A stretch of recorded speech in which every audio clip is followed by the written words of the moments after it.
Caros ouvintes, tendo já apresentado a introdução do nosso estudo bíblico, vamos iniciá-lo então descendo o primeiro degrau intitulado A Mentira. Vamos ler na palavra de Deus dois textos, Efésios capítulo 4 e versículo 25, que diz: deixando a mentira, fale cada um a verdade com o seu próximo. E também aos Colossenses capítulo 13, versículo 9, que diz: não mintais uns aos outros, uma vez que vos despistes do velho homem. Perguntamos então, o que é mentira? No que se transforma o mentiroso? Qual o sinal significativo quando o crente mente? Como deve ser tratado o mentiroso?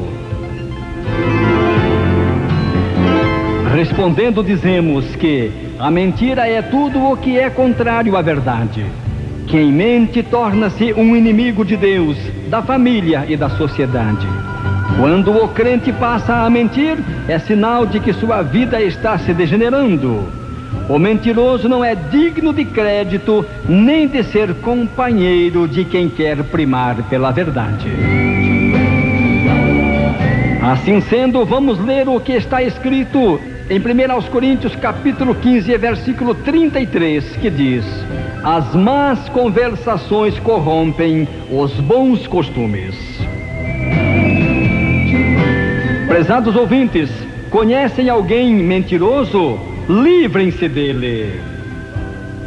Vamos observar agora a origem da mentira. Em Gênesis capítulo 3, vemos nossos primeiros pais, Adão e Eva, no Éden. No versículo 3, a mulher disse à serpente que Deus tinha lhes dito que não comessem da árvore proibida, pois se o fizessem, morreriam. Já no versículo 4, a serpente disse para a mulher que de certo não morreriam. Ali estava Satanás incorporado para contradizer a palavra de Deus. Infelizmente, nossa primeira mãe acreditou na mentira do diabo, desacreditando do que já tinha ouvido do Senhor Deus. Há quantas e quantas pessoas em nossos dias dando ouvidos a tantas mentiras. Tenhamos cuidado, o diabo está solto. Em Lucas capítulo 4, vemos Jesus sendo tentado pelo diabo. O inimigo queria receber dele adoração.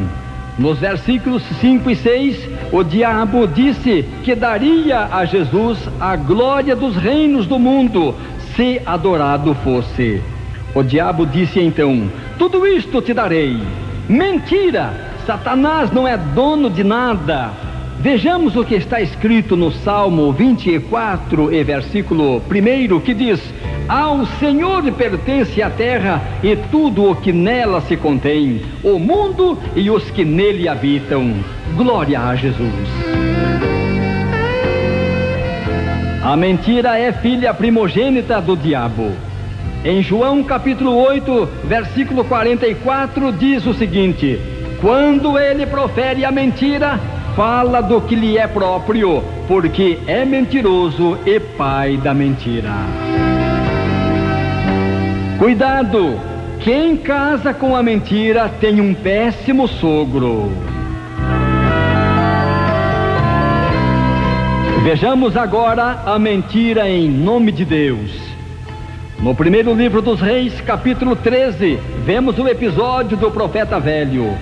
Conta-nos a história que certo homem de Deus, ao ser enviado pelo Senhor de Judá a Betel para profetizar, foi-lhe dito por Deus que não deveria comer pão, nem beber água naquele lugar e nem voltar pelo caminho que tivesse ido.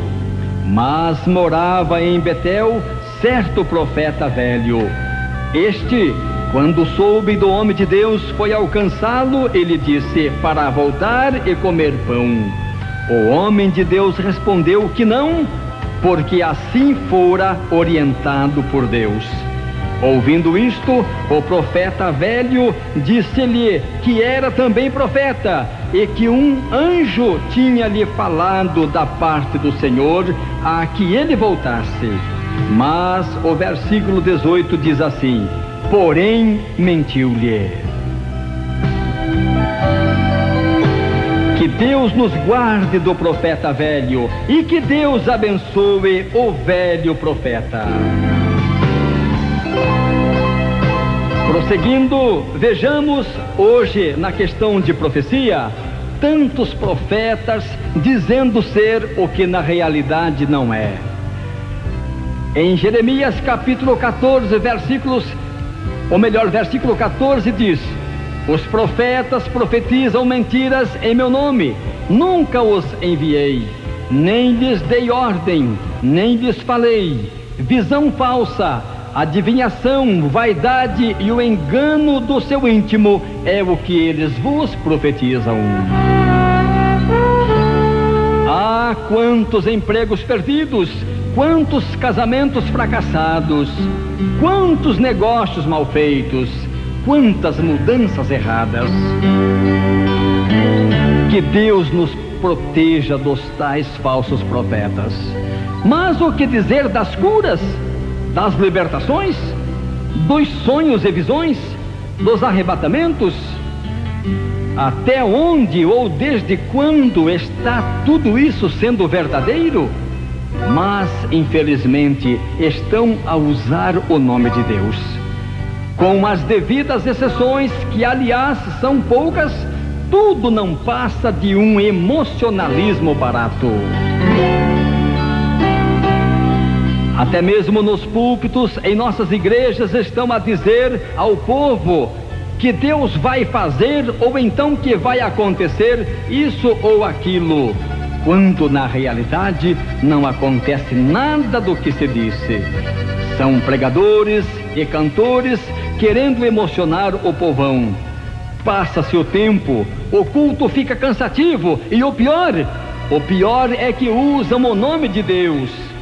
Pior ainda, mentem em nome de Jesus. Ah, que possamos obter o dom de discernimento de espíritos.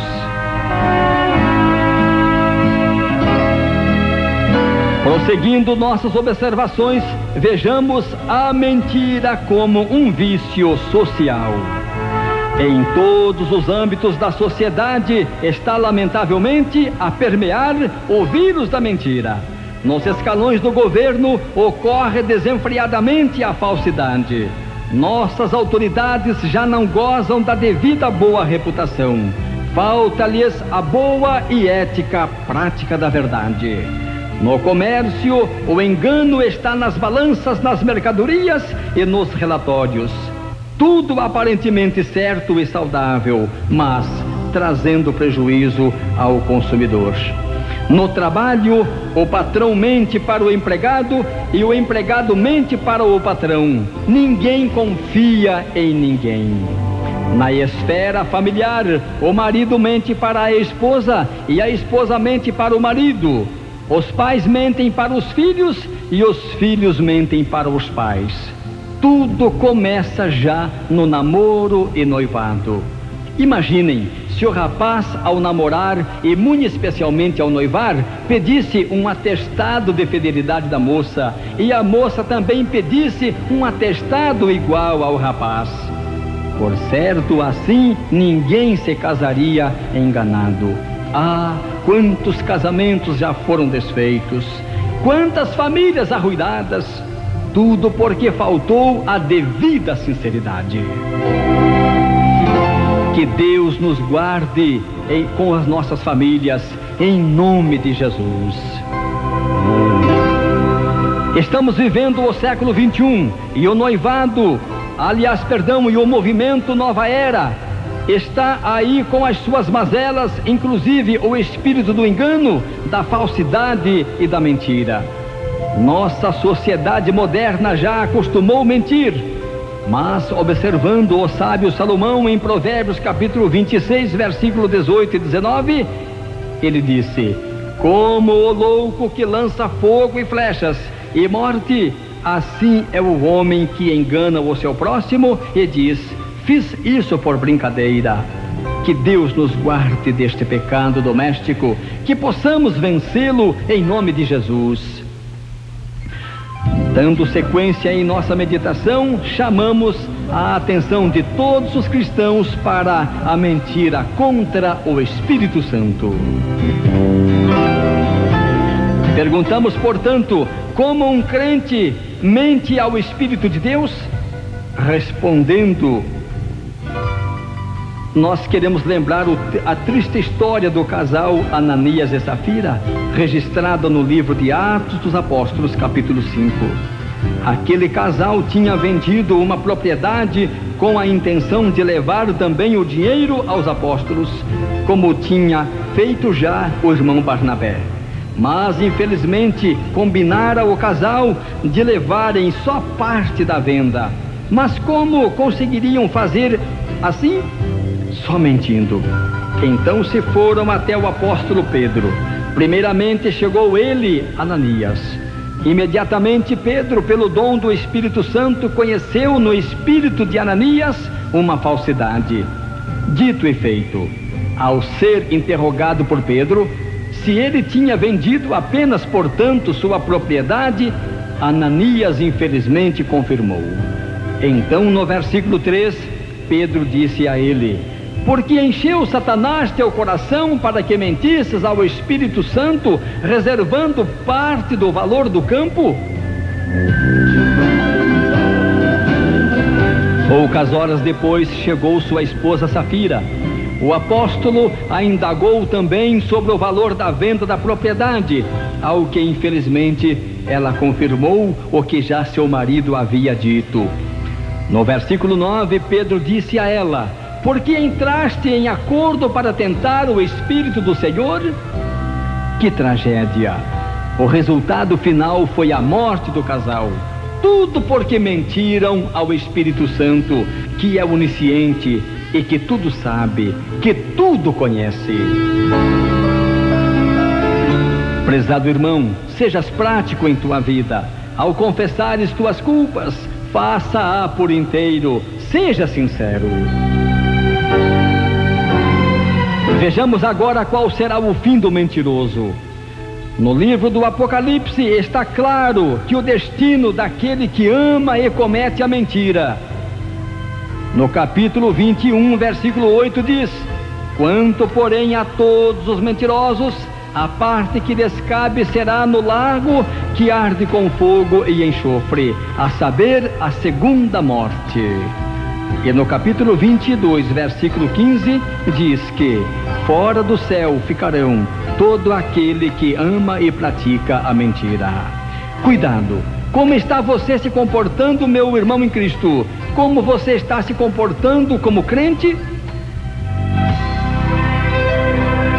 Finalizando esta primeira parte do nosso estudo, neste primeiro degrau, chamamos vossa atenção para 3 coisas importantes que o mentiroso deve fazer.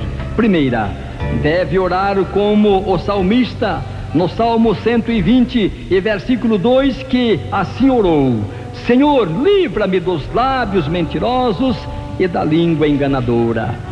Deve orar também ainda como Agur orou em Provérbios capítulo 30 e versículo 8, dizendo assim: afasta de mim a falsidade e a mentira. A segunda coisa a fazer é seguir o conselho do apóstolo Paulo aos Efésios, dizendo: deixando a mentira, fale cada um a verdade com o seu próximo, porque somos membros uns dos outros. E ainda, Paulo novamente aconselhou também aos Colossenses, dizendo: não mintais uns aos outros, uma vez que vos despistes do velho homem com os seus feitos. E a terceira coisa que deve ser feita é cingir-se da verdade, pois faz parte da armadura do cristão, conforme ensina-nos Paulo ainda em Efésios capítulo 6. Isto é, o crente em Jesus deve estar ajustado com o cinturão da verdade, pois O próprio Cristo disse: eu sou a verdade.